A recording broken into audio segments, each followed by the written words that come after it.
So far on this channel, when discussing the hot button topic of the film business's exploitation of nostalgia, I've covered how so much of their success derives from people going to see them just to be on the topic, and not giving their money to less advertised original ideas that they claim that they want to see, and I've covered the whole debate regarding what is selling out, and whether avoiding doing it or not really does make a better product in the end, the effects of fandom toxicity, etc. Now that we've finally gotten through all of that, here I am giving my speculation about the box office success of the new Lion King and what that means for the future of Disney and film and media as a whole.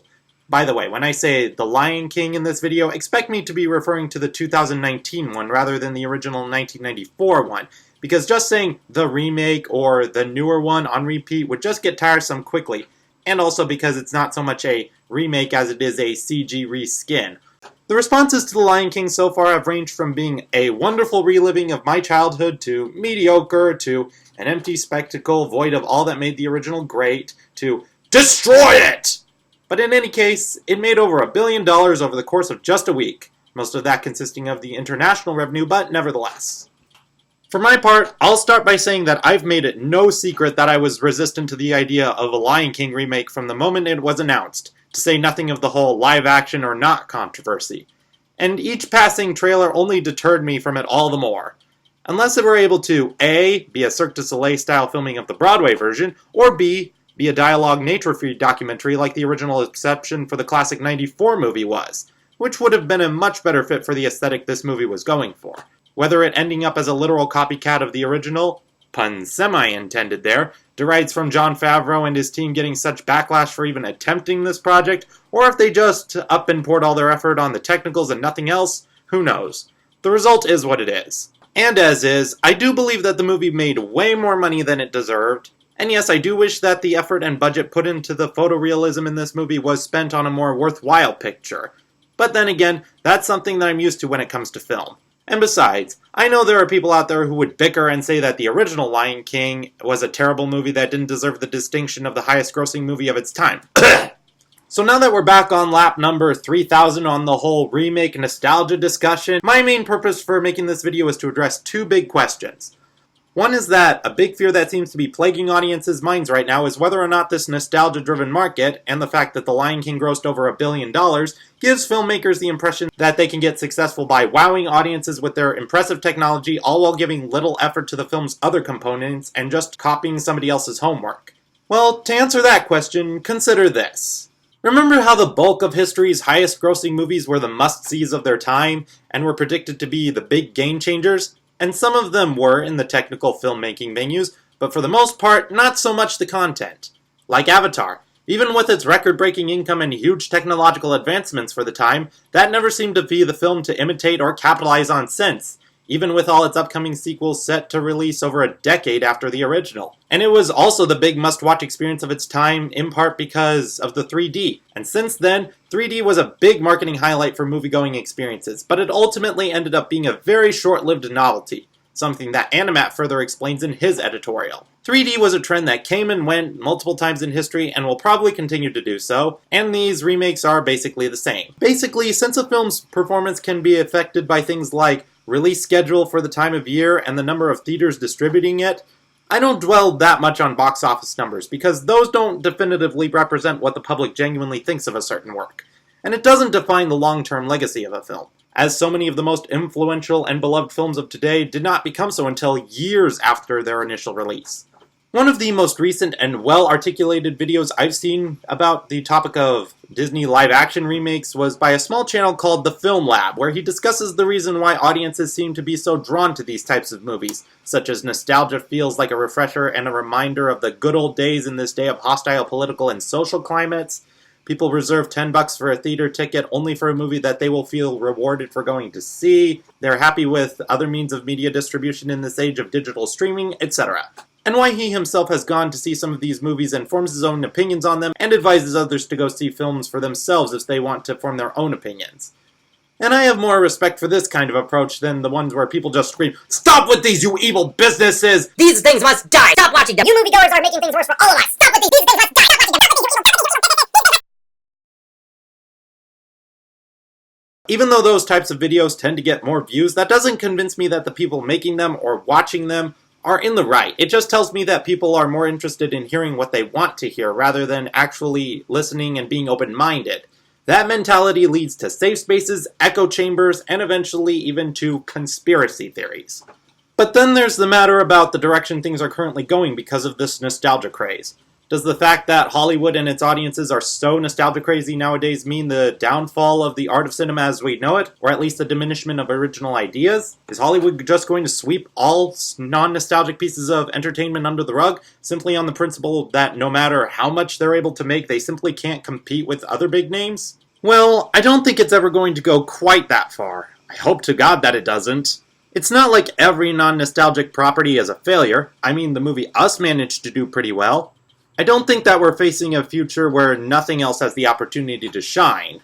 Does that mean that all this nostalgia harvesting isn't a problem? Absolutely not. Basically, nostalgia is currently working like a drug for both the film industry and its audience, as well as other forms of media and entertainment and their audiences. Now for the second big question I want to address. Does the fact that this photorealistic Lion King made this much money foreshadow the potential harm to the future of the art of animation? I mean, let's be honest, the only reason it's considered live action at all in the first place is for marketing reasons. Disney wants to advertise this movie to the audience similar to the Marvel crowd, not the crowd of Pixar or Illumination or DreamWorks or any other currently popular animation studio. And also, advertising it as another animated Lion King movie might give people the impression that it is the same thing as Lion King's 2 or 3, or 1.5 as it's called to the States, or The Lion Guard. As an adamant defender of animation, I do see the tragedy of the fact that animation continues to be classified as a children's medium. And to me, The Lion King does feel rife with those sort of horrific implications in a way. But let me start by saying that I don't think every animated movie nowadays is going to exist in photorealism just because of The Lion King. For starters, I don't think that's affordable, even for the Mouse House. Avatar may have advertised its motion capture technology as a big game changer, and in many ways it was, as you see motion capture being used here and there for technological touch-ups in film. But as an entire storytelling medium, it's not so. Just the year after Avatar, Image Movers Digital Studio shut down after their record-breaking financial disaster, Mars Needs Moms, a movie that used motion capture to try and make people look like people, and in doing so made its mark as a textbook example of the uncanny valley. And for the animation people who just want to yell, "It's a live-action adaptation! Of course I hate it!" First of all, shame on you. We all know that animation still has the misfortune of being labeled as childish in America. Don't make it worse by making its fans look childish as well. You will not help your case, and you will change absolutely no minds with that mindset. But second, I don't think that this whole remakes are trying to bury animation thing is really a reality that we're facing, as so many animation fans are quick to assume.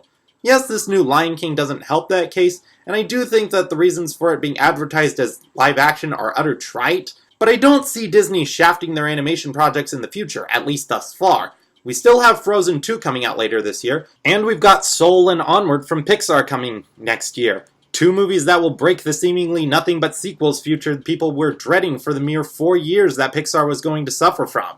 There's always the horrific possibility that worthwhile projects can continue to get the shaft, as Hollywood has an entire history of conceptually amazing projects that were scrapped while crap ones came into fruition. But that's part of the film business. It's always been a trial and error process with its ups and downs, but I've learned not to let the worst case scenario vision get the best of me. As for Western animation still being classified as a genre and still being marketed as for kids, or for families at best, we are still getting examples to the contrary, but it may take some time for that mentality to sink in.